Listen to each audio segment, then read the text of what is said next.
What is going on, you guys? We've got the Scout Troopers expansion in hand. They are finally out, and it's great because the Empire finally has special forces, and we get to open these things up and unbox them right before your very eyes. Let's go ahead and let's look at the back of the box here. We've got all these fancy schmancy Scout Troopers, and I'm excited to finally have these and have both sides be equal. Very cool. I'm gonna dump it. I'm gonna dump it all out right here, and that's everything in the box. Empty box. All right, we're gonna set this stuff aside. We're gonna start assembling these minis. I do want to remind everybody there is another round of the giveaway going right now for an X-Wing Second Edition core set. All you have to do to enter to win that giveaway is to become a subscriber and leave a comment on this or one of my videos. It's as simple as that. You probably also want to click that bell for alerts so you don't miss out on new videos. That winner will be announced for that sometime next week, so stay tuned for that. And we're going to try and put these things together. All right, so I've gone ahead and taken them each out of their little baggies because nobody wants to watch that. And we're just going to put them all together. Now, it looks like they will mostly dry fit together pretty well. So I don't think we'll have too much of a problem, at least assembling them all. But we may definitely want to glue them before we decide to start playing with them because heads and arms will eventually pop out. All right, so we're going to. Well, this guy's kind of tricky to get in there. Some they have the arms separate, but here's one that the arms are connected, and while that's cool, you feel like you kind of bend them a little bit when you put them on there. But these came out pretty well. The one problem that we always have with these is trying to paint inside that visor and get it just right. That can be tricky. Let's get this one right here.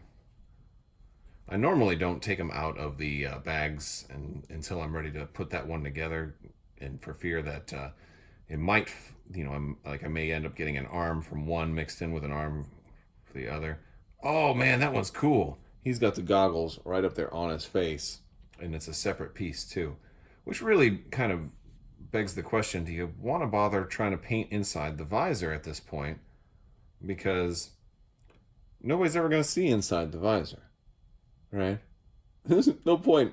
Nobody's going to see inside that visor. The depth too, like look at the arms and the detail in there. There's a lot of depth in there. These really came out really well. Digging it. All right, here we got another dude. These guys are all going to be very, very similar. Very, very, very similar. Now this one has the two arms together, but they are separate. They're going to go on separately. And has he got his hands up? Yeah, he's doing a double-handed aim with that pistol. He's like Charlie's Angels. Oh, come on, get in there. Get in there. There we go. There we go. We got it. Sometimes they're a little tricky to just kind of do live, but we're doing it in real time. All right, we got this one here. He's got is this our satchel charge guy? I think this is. Yep, this is the bag of charges. That's going to go right there. And then this is the other. And this is your sonic charge.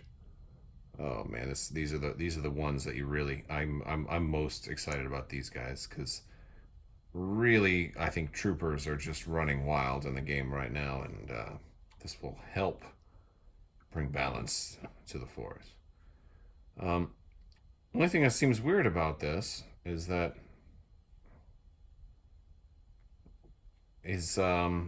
like you still got this opening right there, this gap. Is this supposed to go in there? Like maybe it's supposed to go. I'm supposed to push this part in the gap a little bit. Let's reference the document right there. It's just I don't know. I guess it's supposed to go in the gap. That one's maybe just curved a little bit. I might put some hot water on it and see if it fixes it a little bit. Uh-oh. Alright, the head popped off. This arm doesn't want to go in there just right, and I think it's supposed to go straight over. I like there. So if you are at home following along with me right now, um, this arm for your sonic charge guy doesn't want to go in. I think I've got it. I think he's holding it straight out like that.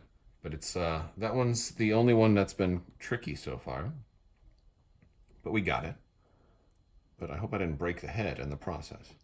It almost looks like a young Ezra Bridger head. Like I want to save one of these and put him on my Mel's Miniatures Ezra Bridger. All right. We're going to do our sniper now. Oh, yes. Sniper time. And it's kind of cool that they have him kneeling. Very similar to your Moncal Rebel Sniper. Let's see. How's the head? The head's going sideways. Oh, yes.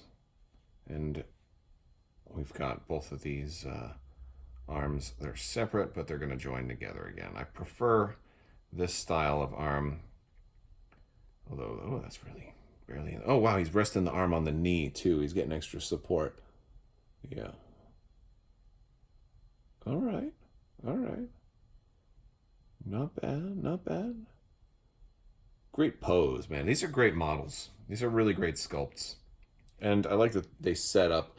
Like, if you were to use these, like, if you weren't even going to play Legion, if you just wanted good minis to, like, decorate your little Christmas village or whatever with Imperial Invasion, you know, they're just great minis and they balance well without having to be glued down. So if you just wanted to stand them up for a diorama or something, you could do that. And I think that's actually kind of cool.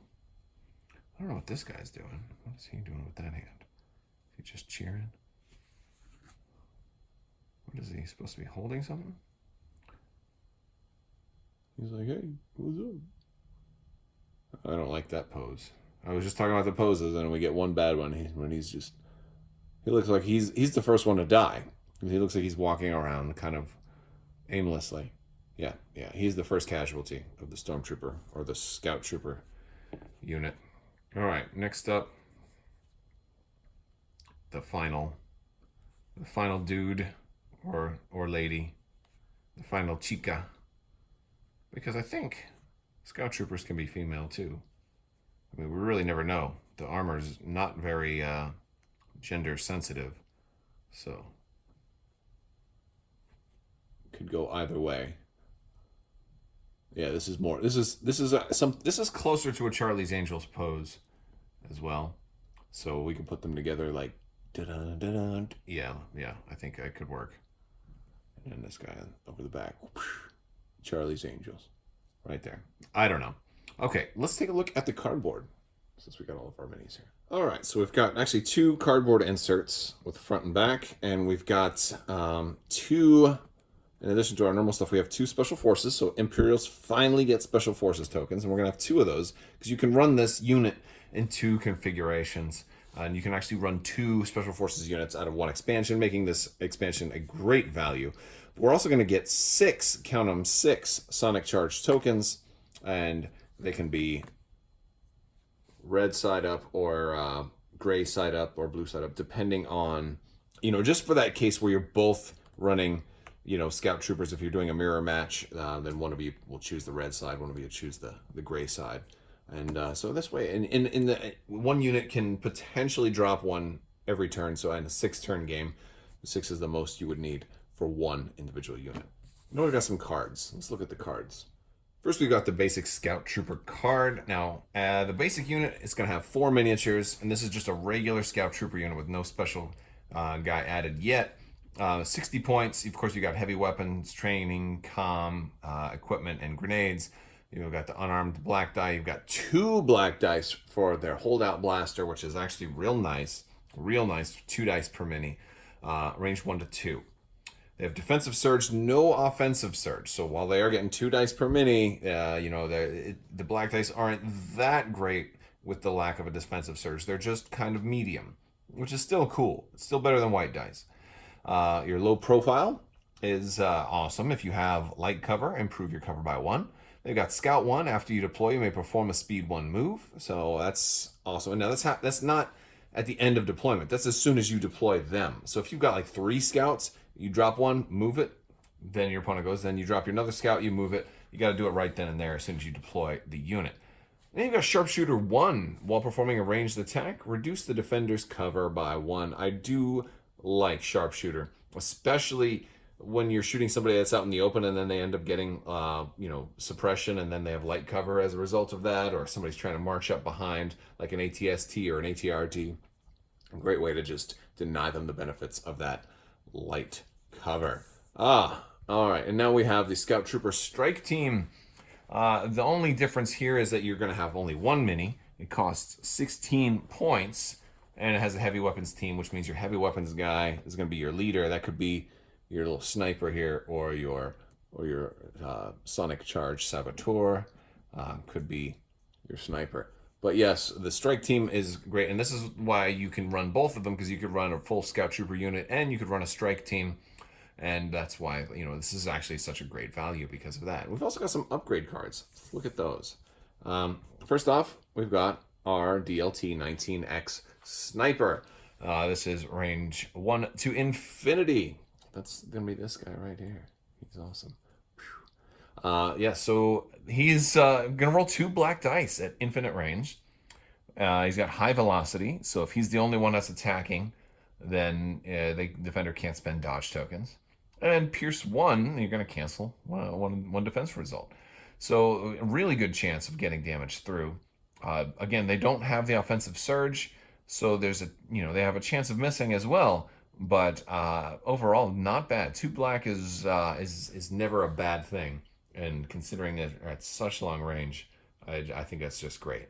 So these guys are great to run in a strike team, but these guys are also really good to run in the full unit, especially if you want to split fire, because unlike the saboteurs, these guys actually offer a separate weapon. So you could have this guy shoot one unit and the rest of them shoot another unit if you wanted to march your scout troopers right down the field and split fire, causing extra suppression and casualties. So that much is nice. Let's look at the Sonic Charge Saboteur card. I'll put the little mini right next. There he is.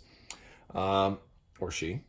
The Sonic Charge Saboteur has got the ability to arm a Sonic Charge. Place it in line of sight and within range 1. And then it also has Detonate 1 Sonic Charge. And the Sonic Charge has Blast and Suppressive. And Search to Crit, which is always nice.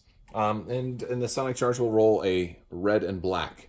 So basically, he's going to be able to set one of these charges right here within range 1. And what Detonate is going to do is anytime they, anybody does an action, you can detonate one. You can detonate one Sonic Charge. Even if the action is you arming a Sonic Charge, you can arm it and detonate it immediately. Of course, it would hurt you. It would hurt you right away. It would hurt you pretty badly, as a matter of fact. So, especially if you're a strike team. If you put this guy on a strike team, then that black and red is probably going to come back and kill you. So you may want to run these guys in the full unit of Scout Troopers. However, it's not a bad idea to run them as a strike team, because then you can run 3 of them, and then you can really litter the map with mines. You just got to keep some of these guys alive, and that can be tricky if there's only 2 on a unit. But I like the fact that this is a black and a red. I like that, and it's going to attack every single unit when it goes off. Every single unit it can at range 1 at a time. So area attacks really, really strong for clusters of infantry units. Next up, we've got the Emergency Stims. Emergency Stims, it's one of these equipment upgrades that's I've talked about it in other videos, but it's you tap it, and it's going to prevent 2 wounds, but you put the wound 2 tokens on here, and then you'll get them next turn. It's great for the last turn of the game, or if it's a unit that just can't die right now, that needs to at least activate first, claim an objective or do something. But it's a great way to save your life in a pinch, and it's especially good to use on the last turn of the game, because then turn 7 won't come and they won't actually die. Duck and Cover. This is a good one too. While defending against a ranged attack during the apply dodge and cover step, you may gain a suppression token. It costs 8 points, and it's just good, especially because they have low profile in these Scout Troopers. So if somebody's shooting you, even if you're out in the open, you have duck and cover, you'll say, oh, I'll take a suppression. Now with low profile, I have heavy cover now, even out in the open. So Really, really great card for these guys. And we've got HQ Uplink. Really nice for a strike team, perhaps, if you want to keep them on the corner of the map, away from your commander and everything. HQ Uplink is it's an exhaust, but it'll allow you to issue an order to yourself. Definitely like that. But again, you'd have to recover to be able to make it happen again. So you don't necessarily want to do this all of the time. So that's about it, guys. Let me know what you guys think of the Scout Troopers. How many are you going to pick up? Are you an Imperial player? Have you not been playing because everybody's running Rebels lately? I'm curious of, what you guys think of the way the game was before these guys came out. How you guys feel about these staggered offset release schedule that has been a thing. I'm personally not a big fan of it. I would rather have both special forces came out at the same time, so each faction gets something new. And it makes me wonder when Clone Wars comes out if they're going to, eventually do, one faction at a time, and now you have three other factions that are left behind. All that sort of stuff kind of has me wondering how it's going to be in the future. But I am glad that we're all caught up now. And from the truck, it does look like the next launch is going to have both the E-Web and the FD turret at the same time. So if that happens, I'll be very pleased because we'll have new stuff for both factions at the same time, and that would be great. So yeah, don't forget to enter the giveaway to win an X-Wing core set, guys. X-Wing 2.0 core set. All you have to do is become a subscriber and leave a comment on this or one of my other videos. It's as simple as that. If you like this video, go ahead and give it a thumbs up. Let me know what you think down in the comments below.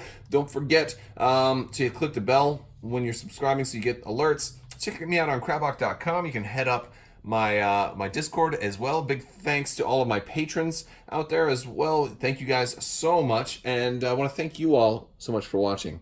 And as always, have a great day.